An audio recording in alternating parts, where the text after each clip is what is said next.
حسوت مخانم اتحزوا له زنبره تأمانነት ዘይብሉ ሓሶት ዓብይ ሓሶት ምዃኑ ኣብዚ ዝሕስዎ ሓሶት ረኣይዎ ወልስዒድ ፕሮፓጋንዳ ብጣዕሚ ኣብ ልዕሊ ህዝቢ ትግራይ ንዕቀት ዘለዎ ከም ህዝቢ ናይ ኣወል ስዒድ ዘረባ ናይ ኣወል ስዒድ ናይ በይኑ ድዩ ናይ ተሓክም ሱር ናይ ስርዓት ልሳነ ይኮነን ድዩ ባይዞ ኣወል ስዒድ ማለት ናይ ቤት ጽሕፈት ፕሬዚደንት ናይ ኢሳያስ ቤት ጽሕፈት ፕሬዚደንት ቀጥታ ትእዛዝ እናተቀበለ ፕሮፓጋንዳ ዝገብር እዩ ናተፀሓፈ ዝወሃቦ ካብዞ ናይ ንብርሃ ካሳ እቲ ኣጀንዳ ተቐሪፁ ዝወሃብ ዘሎ ካብ ቤት ጽሕፈት ፕሬዚደንት ናይ ኢሳያስ እዩ እቲ ስታሊንን ሃይለ ኣራፋይንን ኣብ ሚድያ ናቀረቡ ቡብ ዝብልዎ ዘለዉ ከዓ ካብ ቤት ጽሕፈት ህወሓት ካብ መንጀሪኖ ካብ ፍሳሐ ማንጁስ ዝወሃቦም ኣጀንዳ እዩ ልብ በሉ ስታሊን ዝኩሉ ምዝራብ ክሳብ ዝኣወዮ ለከትከት ለባለ ዝዛረብ ዘሎ ዝወሃቦ ዘሎ ዶላር ናሓሰበ እዩ ኣለም ጎራሃድስ ኣብ መዓልቲ ወይ ሓደ ግዜ ወይ ክልተ ግዜ ምስ ሃይለ ይደዋውሉ እዮም ሪኦኹሞም ትዝብልዎ ሓሰት ምዃኑ ኩሉ ኣነ ምስ ኣለም ተደዋዊለ ይፈልጥ ደው ኢለሎም ካብ ዘይፈልጥ ሰባት ኣለም እዩ ሓደ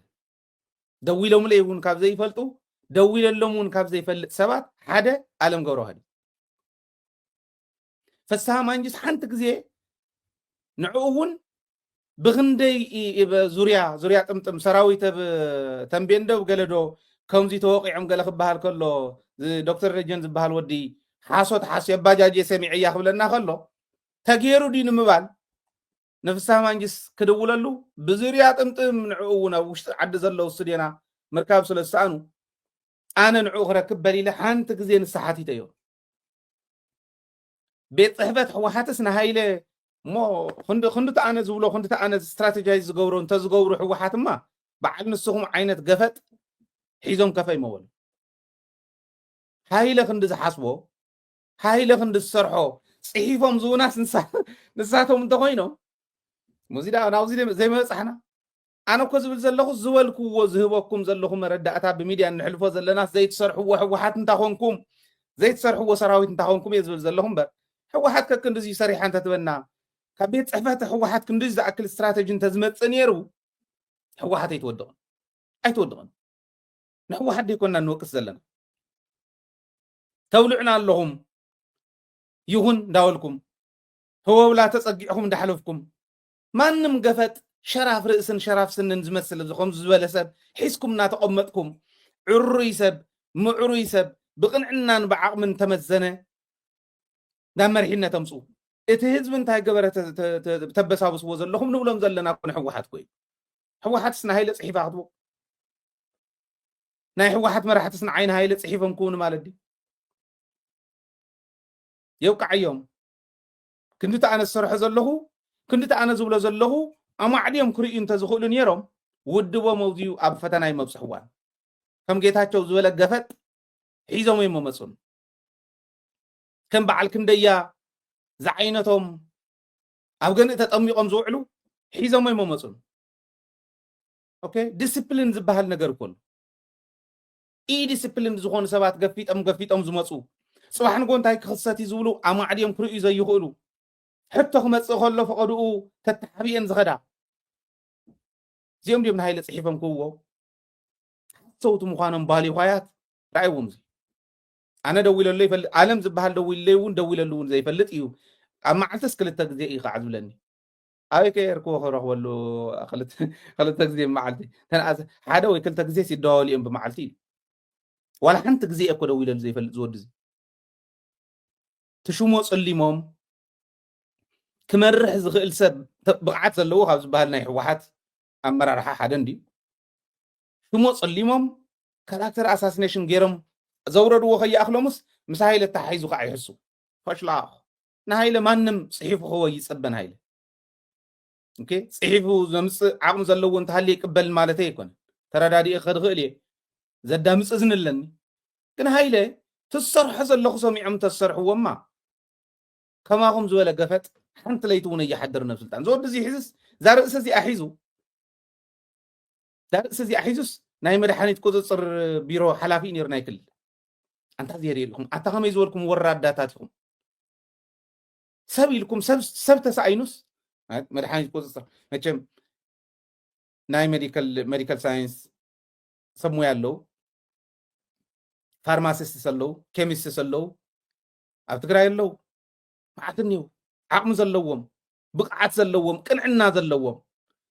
በዓል እዚኦም ካበይ ከም ዝኣከብዎም ኣይፈልጥ ኣዴታትና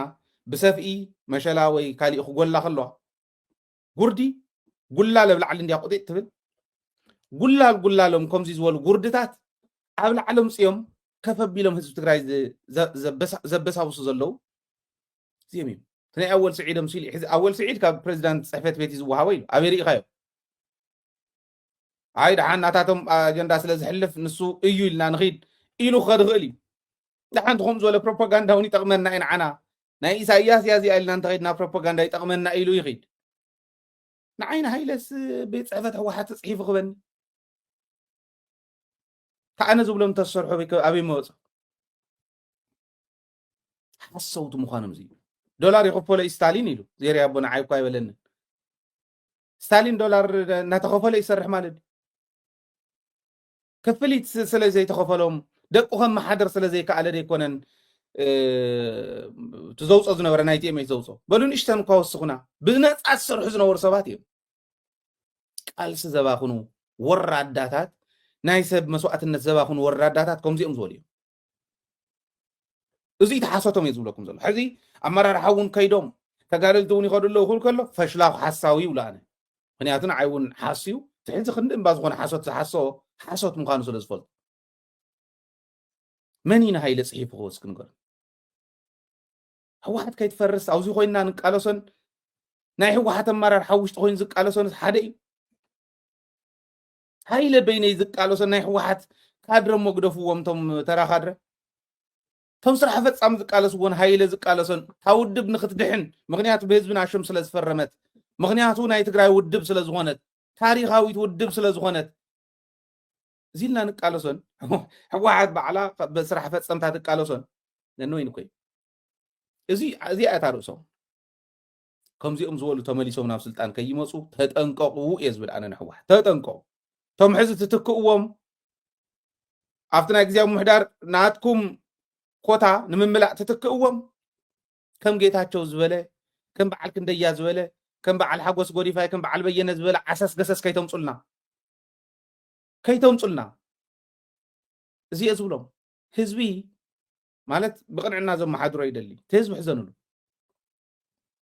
ህዝቢ ትግራይ ሒዝካ እዚ ጅግና ህዝቢ እዚ ሒዝካ ብዓለም እትወዳደር ብዓለም ደረጃ ትወዳደር ብዓለም ደረጃ ብኩሉ መዳይ ሽማ ትፅዋዕ ዓዲ ምምስራት መተኻለ ሩዋንዳ ካባና ትንእስ እያ በዚ ህዝባ እውን ካባና ይንእስ እዩ እስራኤል ካባና ትንእስ እያ በዚ ህዝባ እውን ካባና ይንእስ እዩ ኣብ ኣፍሪካ ሩዋንዳ ትምዕብል ዘላ ናይ መለስ ሌጋሲ ዝበሃል ዝወሰድዎ ፖልካጋሚ ወሲድዎ ንሱ ዝትግብሮ ዘሎ መሬት ናይ መለስ ሌጋሲ ኢሎም በዓል ኣባይ ወልዱ ሕምስ ኣቢሎማ ናይ ቦሰሮ ግምል ናይ ቦሰሮ ብሑቅ ገይሮማ ከይዶም ትግራይ ኣደታት የጎብኑ ኢዶ ይነበሩ ድኽነት የጎብኑ ኢዶ ይነበሩ ዳኹኤን ኣዴታት ንሕና እኮ ብወርቂ ኣይተሸለምናን ብወርቂ ዝስራሕ ፅርግያ ኣለዎም ስለ ዝብሉ ከምኡ የለን ገባር ትግራይ ብልቺ እዩ ኣውዕር ዘማሹ ክበሃል ከሎ ኣየብልና ንዑ ረኣዩ ኣዴታትናስ ሳሙና እኳ ይረኸባን ንዑ ረኣይሎም ዘጎብኒ ወራዳታት ናይ መለስ ሌጋሲ ክነፍፅም ኢና ኢሎም ሒዞሞ ዝመፁ እውን እዩ ዘጉየኒ ትረፍዶ እዚኦም እንስሳት ተሰቂሎሞ ዘለው ስልጣን ኦኬ ከክንዲ ጢጦ ዝኾነ ዓድታት ማዕቢለን ምንም ሪሶርስ ዘይብለን በዓል ሲንጋፖር ራእዩ እንታይ ሪሶርስ ኣለዋ ሲንጋፖር ርእስ እኮ እዩ ናይ ሲንጋፖር ክንዲ ሲሶ ጎልጎል ራያ እያ ትኾን ጎልጎል ራያ ናብ 2400 ስኩዌር ኪሎ ሜትር ጎልጎል ራያ ክንዲ ሲሶ ጎልጎል ራያ እያ ትኾን 721 ስኩዌር ኪሎ ሜትር 721 ሓንቲ ሽሕ እውን ኣይመልእት ክንደስ ገደ ፅምብላይ ትኾን ክንደስ ገደ ይትኾንን ክንዲ ፅምብላይ ትኾን ሲንጋፖር ትበሃል ሃገር እያ ግን ናይ ኢትዮጵያ ዓሰርተታት ዕፅፊ ዓመታዊ ባጀት ኣለዋ ናይ ኢትዮጵያ ዝብ ዘሎ ርእሲ እዩ ዝዕቢ ርእሲ እዩ ዘሳግር ይትረፍዶ ወለድና ዝገደፉልና መዓት ቅርሲ ሒዝካ ኦኬ كفيل كاد أتورر اللغة مس بانداتات مس طلعت أتسرح اللغة نعمل والدبا وصل كاب والدباس لعل حدا شح برانا مصحف تتوسيدو زي حدش زرعوكو مرداتاي لعل حدا شح برانا مصحف تتوسيدو من وسيدوهم تم صلاتي تم ጨፍጨፍትና እቶም ሕዚ ከዓ ከምዚኦም ዝበሉ ሸራፍ ርእሲ ዝሓዙ ሸራፍ ስንን ሸራፍ ኣፉ ይመስል ትርእይዎ ኣለኹም ከምዚ ስንን ተተሸሪፉ ውሽጢ ዝኣቱ ተኸንፈር ርእሱ እውን ከምኣ ተሸረፈት ሰብ እዩ ከምኡ ዝበሉ መዓት ኩራ ምሕሽ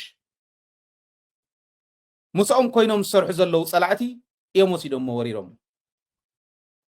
ልዕሊ 1000 ህዝቢ ዘለኹ ብራና መፅሓፍ ንዋየ ቅዱሳን ተወሲዶም ዓንዩ ዋልድባ ካብ ኩሉ ላዕሊ ግን ኣብኡ ዝነበሩ ቦታት ብጸሎቶም ብቕንዕነኦም ብብቕዓቶም ትግራይ ዝሕልዎ ቦታት ጽንዓት ጥንካረ ንኽህልዋ ዓዲ ዝገብሩ ስኢልካ እኮ ይኮነ ስኢሉ ኣይኮነ ናይ ባዕሉ ትሕዝቶ ኣለዎ ንዝኣምን ንሱ እዩ እዚኣቶም እውን ኣበሳቢሶሞም ንዝብኢ ሂቦሞም ሓሪዶሞም ጨፍጭፎሞም እዚ ምስ ዝገበሩ ኮይናስ ንትግራይ ክንወግዓ ኢና እዩ ዝብለና ዘሎ ዝኒሄ ሸራፍ ከም ዝበለ መስከብ ርየ ይፈልጥና እዚ ይብሉና ተሓሶቶም ግን ክንዱዚ ዝኣክል ይኽብለኩም ደልየ ክንዱዚ ዝኣክል ባይዘይ በቀጥታ ምስል ሓሊባ ይራኸቢ ፎር ዮር ኢንፎርሜሽን ምስ ሓሊባ ይራኸቢ ምስ ርእሲ ምራኽ ይራኸቢ ብኣካል ማለት እዩ ፀላእኻ ሻዕብያ ዝበሃል ዘረባ ካብ ናትኩም ሚድያ እንተሰሚዐ ቃላይ መዓልቲ ከይትምለሱ ገብረኩም የልዎም ኢሳያስ መንጀሮ ነው ኮታይላቶ ናይ ዓዴት ህዝቢ ኣብ መድረክ ተጠሊዕ ተዛረበቱ ናይ ዓዴት ቤት ምክሪ ዝሸፈተ ቤት ምክሪ ኢላቶ ኣብ ታሪክ ህወሓት እታ ዝሸፈተ ዞባ ዝበላ ጌታቸው ከተኻኽእ ደልዩ ብሸራፍ ሕልና ሓደ ግዜ ተሸረፈ ሽክና ደሪኹም ትፈልጡ ብሸራፍ ሽክና ስዋ ይስተን ሸራፍ እንተኮይኑ ሸራፍ ብሸራፍ ይውኒ ወይ ብሸራፍ ይባትኒ ኢሎም እውን ይቕዮም እዮም ብሸራፍ ሕልና ዓዲ ህዝቢ ክተታልል ይትኽእል ኣይበለትን መንጀሪኑ ተጋላሊት ኮያ ፖለቲከኛ ኮያ ህይወት ዘመና ሙሉእ ዝሸፈተ ቤት ምክሪ ኢላስ መንጀሪኑ ክትዛረብ እዩ ዝብለና ዘሎ እንታይ ዝትክእ ዘሎ ይመስለኩም መሲልዎ እዩ ከምኡ ያስራሕ መሲልዎ ፕሮፓጋንዳ ዝሸፈታ ዞባታት ኣለዋ ኢሉ ንሰሜን ምዕራብ ንምዕራብ ንማእኸላይ ጌታቸው ዝሸፈታ ዞባታት ምስ በለን ትቤት ምክሪ ምስ ጠንከረ ማለት ሸፈታ ዝበለን ኩሃሊ ኣይኮነ ኣውዑር እንስሳት ዳውላታት ወሲዱ ዳውላኻ ሒዝካ ኺድ ምስ ተባህለ በዓል ተክላይ ፈቃዱ ዝበሃል ሓደ ክንዲ ኩርኮ ትኾን ርእሲ ዘላ ተወድሎ ንዕኡ ንዓርስ ሒዙ ናብ መድረክ ተሰቂሉ ንስኻ እንተነኣሰ ብውድብ እውን ተሾምካ ግዜያዊ ምሕዳር ፕሬዚዳንት ኢኻ ክንዘራረብ ምሳኻ ንደሊና ተመውኔው ግን ንዓና ይውክል ነውርዶም መራሒ ኣለዋ እዛ ዞባ እዮም ኢሎም ናይ ውርድን ብፆተ እዮም ኢልዎም ወዳውላኻ ሒዝካ ኺድ ኢሎም ኣብኡ እናሃለወ ኣዴታት ተፅፊዑ ኣፅሪፉ ኸይዱ ድሕሪ እዚኡን ኣብ ማእኸላይ ዘለዋ ወረዳታት ምክሪ ቤተን ክጥንክር ከሎ ኣብ ሰሜን ምዕራብ እውን ክጥንክራ ከለዋ ንኸምኡ ዝበለ ናይ እንስሳት ደርጓዕጓዕ ዘይብገራ ኮይነን ክኸዳ ከለዋ ዝሸፈታ ዞባታት ኢልዎን ጌታቸው ንሰሜን ምዕራብ እንተሎ ዞብ ዝኒሄ ሸራፍ መስከብ እውን ከምኡ እዩ ዝብላ ተቐበረላ ላምባ ተቐበረላ ይብላ ታንክ ተቐበረላ ይብላ ናይ ኤርትራ ጀነራላት ኣብኡ ምስ ናይ ትግራይ ጀነራላት ተራኺቦም ይብላ ብሽረ እንታይ ከም ዝገበረቶም ኣይፈልጥን ግን ከምኡ ይብልዋ ህዝቢ ግን ጅግና እዩ ህዝቢ ትግራይ ሙሉእ ህዝቢ ትግራይ ጅግና እዩ ልክዕ ከም ህዝቢ ሽረ እውን ንኸምዚ ዝበሉ ሸራፍ እምሮ ዝፅበ ኣይኮነን ንዓኣቶም ዝሰምዕ እውን ኣይኮን ዘድምፅ ኣይኮነን በዓል እዚኦም ግን ናይ እንስሳት ስራሕ እንዳሰርሑ መናእሰይና ኣታሊሎም ናብ ሓዊ ኸይእትው ንሓሉ እየ ዝብል ዘለኹ ኣነ ሕዚ ደቅኹም ሓሉ ህዝቢ ትግራይ ደቂ ሓሉ ተታለሉ መናእሰይ ክንዲዚ ክንበካ ኢና ኢሎም ዝወስድዎም መናእሰይ እንተሃልዮም ህይወቶም ክስኡን ይኽእል እዩ በሎ ኦፕሬሽን ይካየድ ተባሂሉ ናይ ዓፋር መናእሰይ ናይ ዓፋር ፖሊስ ተወሰነ ጌርካ በሉ እዚኣ ኦፕሬሽን ገበሩ ኢኹም ሓደ ኢና ኢልካ ክትገብሮ ትኽእል ነገር እዩ ኣብ ዘሎ እዋን ተመኺኾም ደቅኹም ከይውድእኹም ኣጠንቅቑ ደቅኹም ሓልው እየ ዝብል ዘሎ ከም ዝበለ ሓሳቡ ግን ኣነ ንክሰምዖ እውን እንዲ ዝትግንነኒ እዚኦም ዓይነት እዮም ቶም ወራዳታት ዓዶም ክሒዶም ህዝቦም ክሒዶም ኣዲስ ኣበባ ሰፊሮም ህዝቢ ትግራይ ንክብትኑ ናይ ፀላእቲ ሽርሒ ዝሰርሑ ዘሎ ይእምሮ ኣለዎ ህዝቢ ትግራይ ይእምሮ ኣለዎ መንእሰይ ትግራይ ቀሊል ኮ ይኮነ ተይወደብካዮ ባዕሉ ተወዲቡ ከመይ ድያ ነይራ ታመኸተ ርኢና እያ እንዲና ተመንእሰይ ኣብ ቲክቶክ እውን ማሕበር ፈጢሩ ኣብ ትዊተር እውን ማሕበር ፈጢሩ ናይ መኸተ ውዳበታት ፈጢሩ ሚድያ ዝበሃላ ጠቕላላ እውን ውዳበ ፈጢረ ናይ ደቂ ኣንስትዮ ማሕበር ናይ መናእሰይ ማሕበር ናይ ነጋዶ ማሕበር እንዳተባሃለ በብ ማሕበሩ ደብዳቤታት እናተጻሕፈ ብዲፕሎማሲ ድዋዕባዕደ ይበልና ያኒና ሃገር መዓት ኤምባሲታት ዘለዋ ኣብ ኩለን ሃገራት ዓለም ዳርጋ ክበሃል ብዝኽእል እዚ ኮይ ህዝቢ ስለዚ መንእሰይ ኣይታለልን ሕዚ እውን ብሱር ከዓ ብከምዚኦም ዝበለ ሸራፍ እምሮ ዘለዎም መስከባት ከታለለ ይኽእል ስለዚ ብደንብ ዝተውዒልና ኢና ክንከድ ዘለና እዚ ዝግበር ዘሎ በዓል ሳሙራ በዓል ዮሃንስ ገብረ መስቀል ጸኒሖም እዮም ህዝቢ ትግራይ ዘይሓስካ ጅግንነት ከም ዘየለ ተማሂሮም እዮም ዝብል እምነት ኣለኒ ግን መሊኦም ስለ ዘይተማሃሩ ሕዚ እውን ይቕፅሉ ኣለዉ ሕና እውን እንታይ ኢና ክንገብር ዘለና ከመይ ጌርካ ሰሪሕካ ኣበየናይ ከባቢ ኣቐዲምካ ሰሪሕካ ይኮን ዘለዎ ዝብል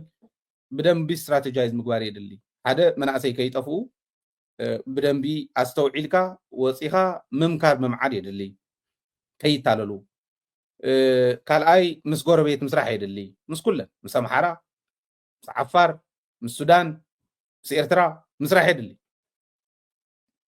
ንሰርሕ ኣለና ክሰርሕ ዘለዎ ናይ ግድን ናይ ፕሬዚዳንት ቤት ፅሕፈት ማህተም ዘለዎ ይኮነ ሓኢለ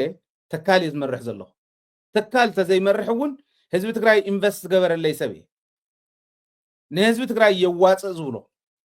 ፀረ ህዝቢ ትግራይ ክኸይድ ኣይክእልን ፀረ ህዝቢ ትግራይ ንዝኸይድ እውን ክሕልፎ ኣይክእልን ንህዝቢ ትግራይ የዋፅእ ዝብሎ ናይ ዲፕሎማሲ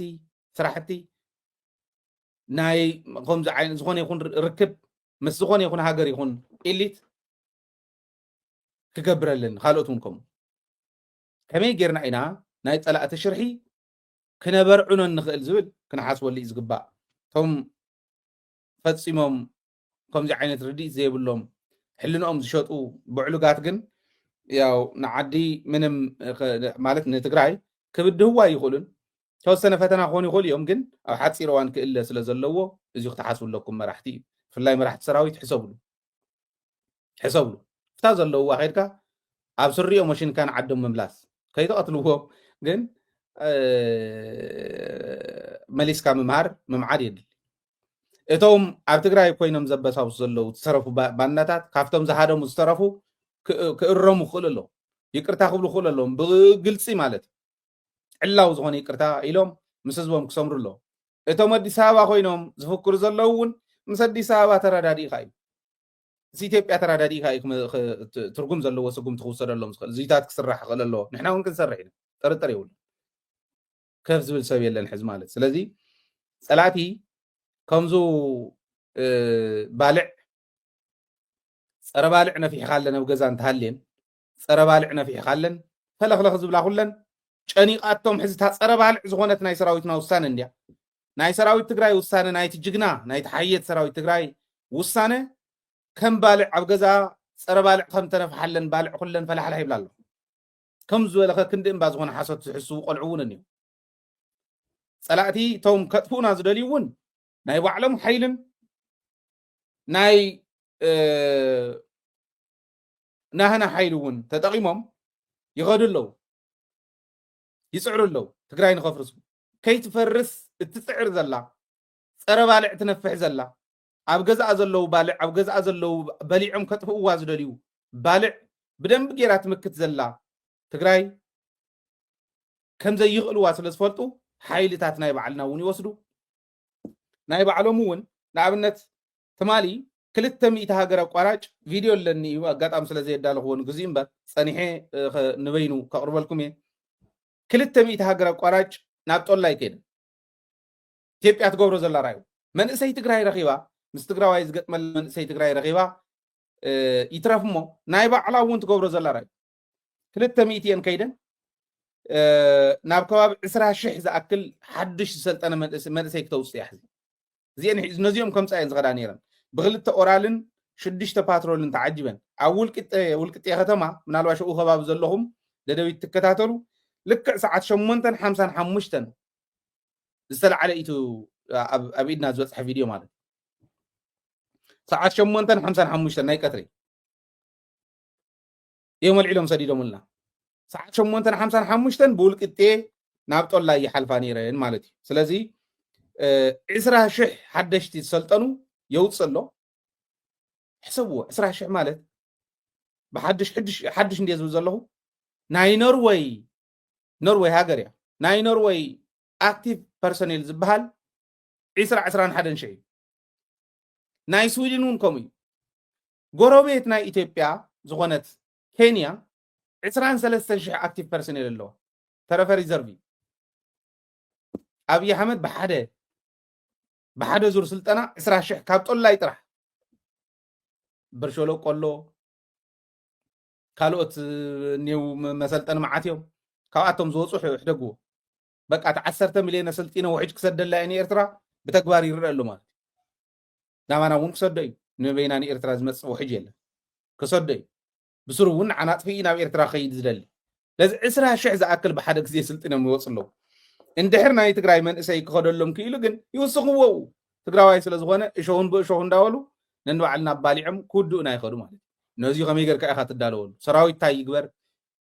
ፖለቲካ መራሒ እንታይ ይግበር ከማና ዝበለ እንታይ ይግበር ህዝቢ እንታይ ይግበር ዝብል ብደንብ ክሕሰበሉ ዝግቡ አንቱም ትመርሕ ኣለና ትብሉ ኣብ ወንበር ከፊልካ ማይክ ሒዝካ ምዝራብ ከይኮነን ምምራሕ ክራባት ደቂንካ ብቪኤት ምኻድ ሞ ዝኸፍተልካን ዝዓፅወልካን ጋርድ ሙናን እኮ ይኮነን ምምራሕ ማለት ህዝቢ አበየናይ ጊዜ እንታ ክገብረሎ ወይልካ ኦርጋናይዝ ጌርካ ንልምዓት እውን ንሰላም እውን ኦኬ ነዚሁ ህዝቢ ሞቢላይዝ ክትገብር ምኻል ትምምራሕ ንሱ ከፊሉ ዘይምዝራብ ካሊእ ዘይብሉ መራሒ ግን ትርጉም ይብሉ ከዚ ዝተውዒልኩም ክትከዱ ክትክእሉ ኣለኩም እዩ ተማሃደምቲ ነንባዕሎም ምብላዕ ጀሚሮም ኣለዉ ሕዚ ወየንዓና ዋጋ ከፍሉ ነተዓዲ ዝመፁ እምበር ነንባዕሎም ዝባልዑ እዮም ንኣብነት ጌታቸው እኮ ካብ ቀደሙ ንስልጣን ዝኾን ሰብ ኣይነበረን ንዓና ኢኹም ክትውና ነይርኩም ቀደሙ እውን ተጋጊኹም ኢኹም ጌታቸው እንዳፅሓፍካ ከምቲ ኣነ ዝበልክዋ ማለት ቃል ብቃል ፅሒፍካ ይብካዮ ንዓተዛረበለ ኢልካ ናብ ሚድያ ተውፀ ሰብ እምበር ሳውነ ጥንቂቕካ ካሊእ ነገር ከይውስኽ ኢልካ ጥንቂቕካ ተውፀ እምበር ክመርሕ ዝኽእል ሰብ ኣይነበረን ተጋጊኹም ኢኹም ንዓና እንተ ትገብሩና ነርኩም ሕወሓት ፋሕፋሕ ክነብላ ነርና ኢና ይብሉ ኣለዉ በዓል በየነ እዚ ይገብሩ ኣለዉ በዓል ስየ ብርሃ እውን ዳሕን ዝኾኑ ሰባት ሲኒየር ሰለዉ እንዲኦም ቀደሙ እውን ከምዚ ይገበር ክበሃል ከሎ ፃድቃን ግበርዎ ክንብለኩም ከለና ይብሉ ኣለዉ ሕጂ ፃድቃን ክመፃ ይኽእል ናይ ፃድቃን ሉስ ገይሮም እዩ ኦረዲ ምክንያቱ ህዝቢ ትግራይ ብጎዲም ካራ እንዳሓረደ ዝነበረ ሰብ እዩ ህዝቢ ትግራይ ከዓ ነቂሕሉ እዩ በዓል በየነ እውን ክመፅዋ ይኽእሉን ትግራይ ሸይጦም ዝበልዑ ሰባት እዩ ዝገርም ነሽረ ማለት ኦረዲ ስለ ዘውፅዎ ከውፅኦ ኣነ ስኢለ ክሕዞ እንዲ ሓሲቦ ነይረ እምበር ቀደም እየ ሰሚዐዮ ንሽረ ዝኣትዋ ዝነበራ ፕሌናት ነይረን ኣፅዋር ናይ ካብ ደገ ዝመፅእ ናይ ተወሰና ፀረ ድሮን ኣትየን ዝነበራ ንዐን ዘምፃ ካብኡ ከዓ መድሓኒት ገለ ዝወስዳ ፀረ ድሮንን መድሓኒትን ዘምፃ ማለት እዩ ካሊእ ከላሽንን ብሬንን ድሽቃን ካሊእ ዜርያ ኣቦም እንታይ ዝበለ መለስ ንረድኤት ዝመፀስ ብረት ገዚእና ንፈልጥ ኢና ኢሉ ኣረጋዊ በረ ክዛረብ ከሎ ኣነ እውን ቀሪበሉ ነይረ እየ ማለት ሎጂስቲክስ ዝነበረ ብምዕራብ ከባቢ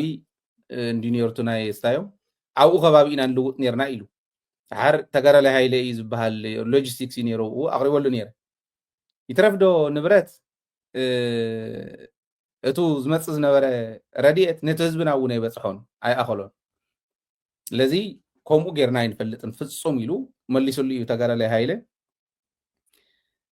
መለስ ሽዑ ኣብ ፓርላማ ኣቅሪቦም ከምዚ ትገብሩ ነርኩም ኢሎም ምስ ኣቅረብሉ ኣረጋዊ ዝደጎመ እየ ነጊረኩም እና መለስ ምስ ኣቅረብሉ እንታይ ኢሉ እግዚኣብሔር ይስጠው ደርግ ስለ ትጥቅ የተወራ እንደሆነ ደርግ ከደርግ ነበር ምንታጠቀው እግዚአብሔር ይስጠው ደርግ ለራሱና ለኛ ነበር የሚያስታጥቀን ይሉ ሕዙን እንተኾነ ዜርያ አብይ አሕመድ ዘምፀን ብረት እዮም ተዓጢቆም ማሪቆም እዮም ተዓጢቆም እዚ ዝገብር ዝነበረ ሰራዊት ካሊእ የድልዮ ማለት ኣይኮነን ግን ፀረ ድሮን ተወሰነ ኣትየን ነይሩ መድሓኒትን ካሊእን ዝኣቱ ዝነበረ እውን እዩ ተን ፕሌን ናብ ሽረ ንኸይዓርፋ ሽሬ የገባች መተናት ወደ ሱዳን ቦርደር ወደቀች ምናምን እንዳወሉ ዝሕስብዎ ዝነበሩ ከምኡ ኣይተረኸበትን ኣምሊጣ እያ ከይዳ እያ ግን ከምዚ ዝሓሰቦ በየነ ብግልፂ እምበኣር ንዛረቦ እንተተባሂሉ ማለት ነዚኣ ዘቃዘበለ ዝነገሮም በየነ እዩ ንምንታይ ተዛሪቡ በየነ በልሞ እዚኡ ንክትገብር ተባሂሉ ምስ ናይ እስራኤል ናቱ ዘመድ ዝኾነ ሰብ ነጋዳይ ማለት እዩ ንኽእቱ ምስኡ ክወዓል ንበየነ እዮም ወዲኦምሉ ሓላፍነት ይቦሙ ተወዲ ዝንግዕ ከምዚ ዝተባሃለ በየነ ዝተወዓሎ ዘመዱ ይዝንግዕ ምስ ዘንግዐ እሞ እምበኣር ብካሊእ መንገዲ ንኸድ እምበር ኦፕሬሽናት ክስርሑ ስለ ዘለዎም ትድሮኑን ስለ ዘይተኻእለ ተባሂሉ ክኽየድ ከሎ በየነ ይኹረፍ ንምንታይ ከም ዝትገብሩ ይብል በቃ ጠጠው ብሎ ተባሂሉ ግን ተኸይዱ በዚኣ ተኾሪፉ ዝመፃ ኣየራት ይመፃ ኣለዋ እንዳበለ ዝሕሱ ዝነበረ መኸተና ዘጨናግፍ ዝነበረ ሰብ ንሱ ዳትስ ዋይ ንሽረ ክኸደ ይክእልን ሰራዊት ኢትዮጵያ እንተዘይኣትዩ ንኣክሱም ክኸደ ይክእልን ሰራዊት ኢትዮጵያ እንተዘይኣትዩ እንዳበለ ኣብ ኣዲስ ኣበባ ብግልፂ ኣብ ቅድሚ መራሕቲ ህወሓት እውን ኣብ ቅድሚ መራሕቲ ሰራዊት እውን ኣብዪ ኣሕመድ ኣብ ዝኣከቦም እኔ አክሱምና ሽሬ መሄድ አልችልም የኢትዮጵያ ሰራዊት ካልገባ ቲዲኤፍ ፈርሶ የኢትዮጵያ ሰራዊት ካልገባ ይሉ ነዚኦም ቲዲኤፍ ከፍርሱ ኮድ ዘለው እዚኦም እዮም ተማሃደምቲ ሕዚ ተገልቢጡ ከዓ ንዓይነተ ትገብሩኒ ነርኩም ፋሕፋሕ ከብላ ነይረአነ ህወሓት ብደንብ ገይረ እንዴት ፈልጣ ንጌታቸው ንስልጣን ዝኾነ ይኮነ ንዕኦ ክትገብርዎ ይነበረኩምን ባህሊ በዓል ስየ ከዓ ጻድቃን ክትገብርዎ ነይርኩም ባህልቲ እዮም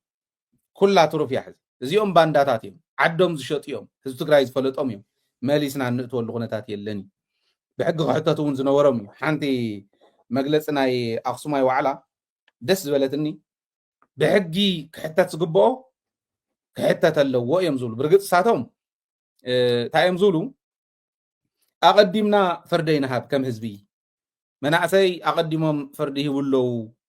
ኣብ ሶሻል ሚድያ ፍርዲ ዝወሃቦም ሰባት እኒኦም እሞ ኣቐዲምና ፍርዲ ይንሃብ ብሕጊ ይተሓተት ነገር ግን ብሕጊ ክሕተት ዝግብኦ ኩሉ እንዳምለጠ ክኸይድ የብሉን ዋላ እኳ እቲ ፍርዲ ቤት ዳያኑና ተበታቲኖም እንተነበሩ ፀገም በፂሕዎም እንተነበረ ንሱ ኣስተኻኺልካ ፍርዲ ክወሃቦም ናብ ሕጊ ክቐርቡ ዝግብኦም ይግባእ ኢሎም እዮም ኣክሱማይ ዋዕላ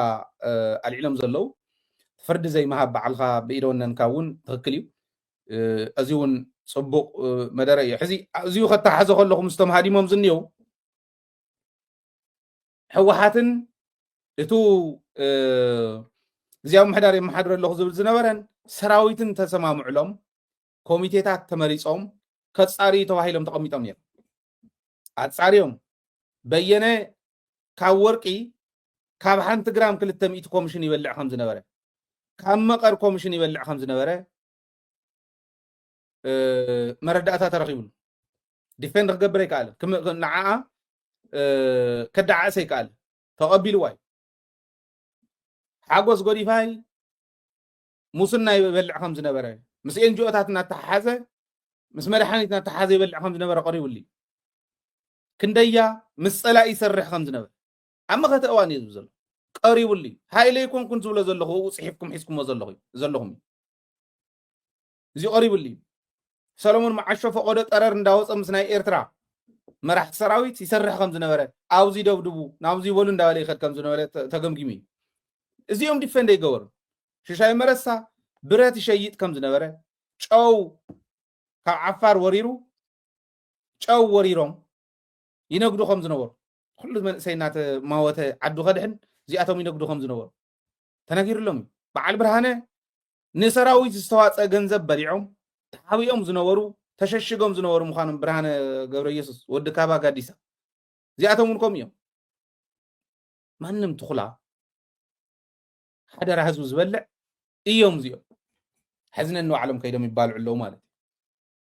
እዚኣቶም ተመሊሶም ክመፁ ወዲ ወረደ ተዘራሪቡ ከም ምዃኑ እውን ተዘሪቡ እዩ ብርግፅ ተዘራሪቡ ካብኣቶም እውን ክትእትለካ ንሕና ካሊእ ሰብ ክንሰደልኩም ኣይንደልን ካብኣቶም ግን ክትእትወለ ይደሊ ኢሉ ወይ ኣብዪ ኣሕመድ መን ከም ዝመፅእ ክንርኢ ወዲ ወረደ እዚኣ ተቐቢሉ እንተሰሪሕዋ ንርኢ